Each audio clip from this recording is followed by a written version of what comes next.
like the water.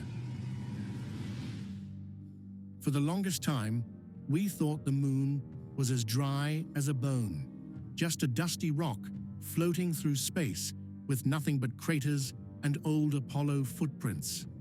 But in recent years, NASA and other space agencies confirmed something game-changing. There's water on the moon, and not just a tiny bit, potentially millions of tons of it.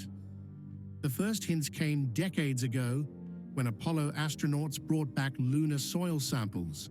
Some scientists thought they detected tiny traces of water, but NASA wasn't convinced. Then, in 2009, an impact experiment with the L-Cross probe confirmed it. When the probe crashed into a crater at the moon's south pole, it kicked up a plume of water vapor and ice.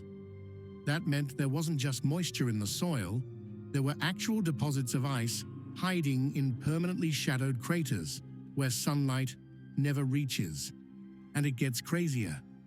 In 2020, NASA used an airborne telescope called SOFIA to find water molecules on the sunlit surface of the moon. This was a shock because any water exposed to direct sunlight should have evaporated instantly. So how is it staying put? Some scientists think it's trapped inside tiny glass-like beads formed by ancient meteor impacts, protecting it from the harsh space environment. But here's the big question. Where did all this water come from? Some theories say it was delivered by ice-rich comets slamming into the moon billions of years ago. Others suggest the sun itself may be responsible, with solar wind reactions creating water molecules in the lunar soil. No matter the source, the implications are huge.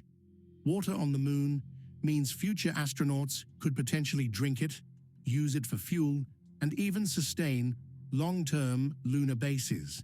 And if we're talking about colonizing space, finding water this close to Earth is an absolute game changer.